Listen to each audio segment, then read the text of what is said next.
What's up, everybody? Are you tired of working so much, either so many hours or just working so gosh darn hard? Well, you're in luck because Yes. today's episode, we're going to be going over how to work less. This is the Existential Stoic podcast. I'm Randy. That's my buddy Danny. What's up, Danny? What's up, Randy? Yeah, so this seems to be the dream for everybody, how to work less, right? Yeah, I think we all want to work less, and especially, man, like I think like the culture is to just work and work and work and work, but there's never like discussion about like working better, not working so because there's the rest of life is valuable too, and I think we miss that. So yeah, I think this is a crucial one here. Like, Absolutely. I mean, even in Japan, they have the whole idea of working yourself to death, and that's like a socially accepted way to die, which is pretty insane. But yeah, yeah. that is crazy. Like, Uh-huh. I mean, I would argue that we probably have that here to an extent too, Yeah. where it's just like this idea of like we celebrate people who just do nothing but work, Hmm. and it's Yeah. Yeah. So, yeah. but then on the other hand, we have the whole fantasy of just kind of living life on a beach, working 4 hours a Yeah. week, not having to do anything. I think that's a We're little bit totally off the unrealistic grid. too, but that's what a lot of people aspire to because they're so far on the other end of the spectrum. That's where they want to get to. So, Yeah, they're missing that balance, right? yeah, so everybody who's listening is in luck because today we're going to be sharing a few quick tips for how to work less. And since I introduced, I will go first.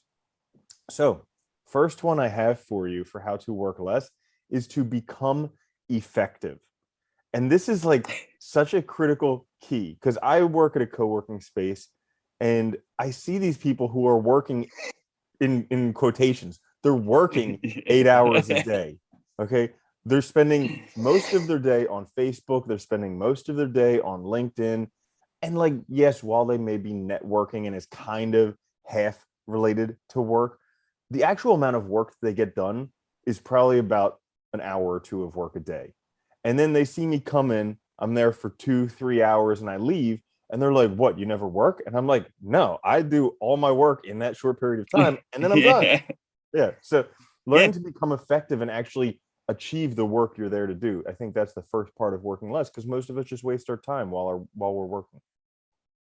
Yeah. I love that you said that. I like the example too, because like it's so true. Like we have this idea of work where like it's just the time spent there. And it just has to be loosely like associated when instead of actually looking at your task and asking yourself, like, am I really getting anything done?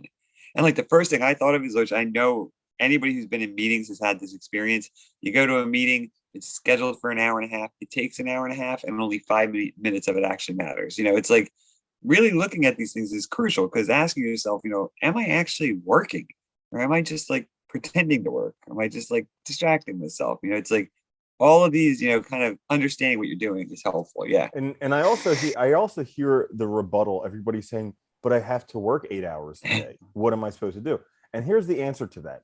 When I was busy working as a veterinarian, I would do all my work as fast as possible, and then I spent the rest of my time in a coordinated effort to build a business, so that when the business took off, I could finish being a veterinarian, doing the work that I didn't want to do, and go do the business. So actually taking that time and using it. But the first part is becoming effective, actually being able to direct your time and use your time Yeah, that's a good idea. So that extra time to let use it for something else. I instead of like just that. That Facebook goes or nicely. LinkedIn. Yeah. Yeah, right. Yeah, perfect. I like that. It goes really well with my first one too, which is just work smart. And focused, zero distractions, quiet. Really, I mean, I think working smart too is whatever you need to get that work done. Prioritization, actually thinking about what you're doing, all of these things are crucial to, being able to be effective, like you said, and being able to actually, ensure that you're getting work done and progressing towards something too. I think that's the other thing. Like, I don't know about you, but like I can like in my past, I know plenty of times where like I felt like I was working and getting a lot done, but I was really just procrastinating. Or, I was doing things like, focusing on perfection and really just, and basically just, self-sabotaging. So I think there's so many ways in which we really we work unintelligently, and destroy ourselves in the process. Yeah. Yeah. And with the work smart, like just doing what works so you can get the work done, like turning off notifications on your phone. Yeah. I'm always blown away how many people have their phone blowing up nonstop. Oh God.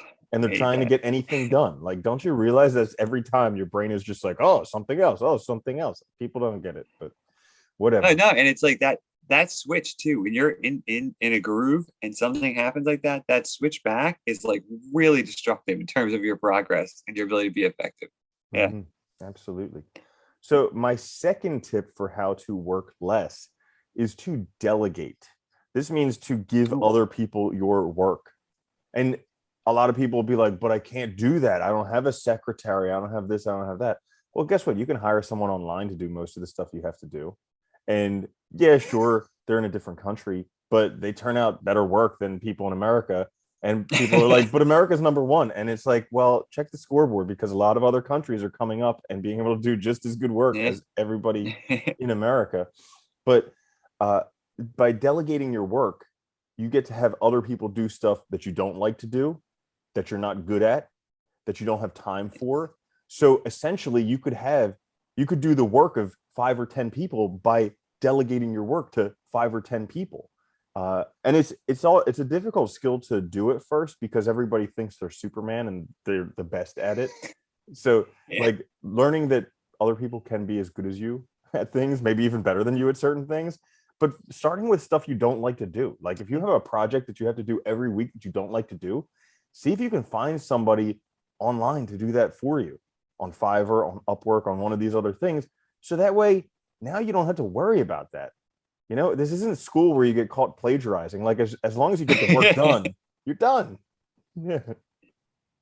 Yeah, it's such a good point too. And I think there's so many things we can do in that vein that can really help us. Like you mentioned, like stuff you don't like to. I mean, there's even ways you can automate stuff. There's ways you can, I mean, there's so many things you can do that like look into that because I think you know, that working smart, that delegation, it's also learning how to do it. Like you said, it's learning to admit that, other people can do this stuff. Other people are capable enough. You don't need to do the whole thing for it to turn out well. That goes along really nicely to my other one, which is my second one rather, which is good is always better than perfect. And I think it's this idea of perfection, this idea of being, the best. There's no other way that this thing could have come out that could be better, right? That thinking kills us. It destroys us. It makes us, unable to finish. It makes us unable to delegate. It makes us unable to look at other options because we think that like if we're not doing it, it will, and we're not doing it to the highest ability that we have, it will somehow be worthless. And it's totally a flawed notion. Yeah, absolutely. Getting it done. That's the most Yeah, important thing. Getting yeah, it done. yeah. It really is. Yep. So my last one is say no. If you want to work less, stop taking on so much work.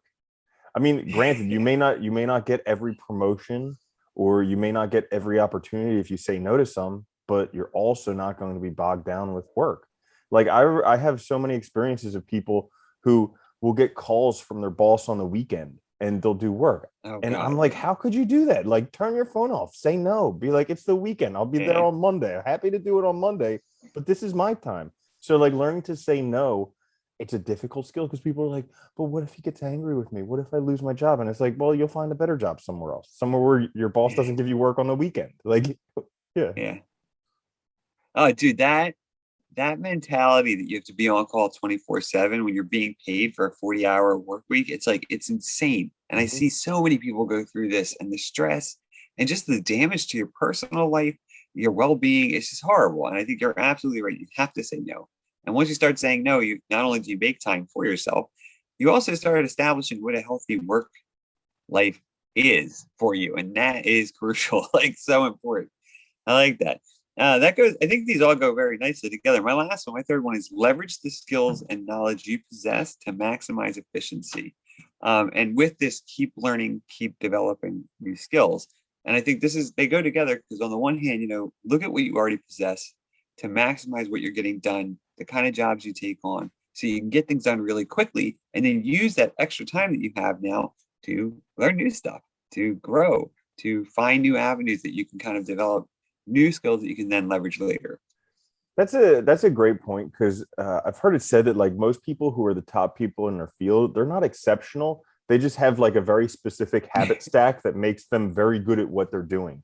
So if you're working in Yeah. an industry and you want to have some other job because you think, well, you'll get paid more, You'll have better recognition. You probably won't have to work as much. Well, figure out what it is that they have that's so attractive, and then get your Yeah. work done. Figure out what habit stack they have and start working on those things so you can essentially Yeah. become that and then have everything. So yeah, that's a great one. Boom. Boom. So that's it in a nutshell. How to work less, a whole bunch of methods for you to work less, because Yeah. we're all working too hard. You need to just work less and live on a beach with a computer and work 4 hours a week, and that's it. So thank you Yeah. so much for There you go. listening. Thank you for listening to today's episode of the Existential Stoic podcast. I'm Randy. That's Danny. We'll see you later. Bye. Peace, Danny. Peace, Randy.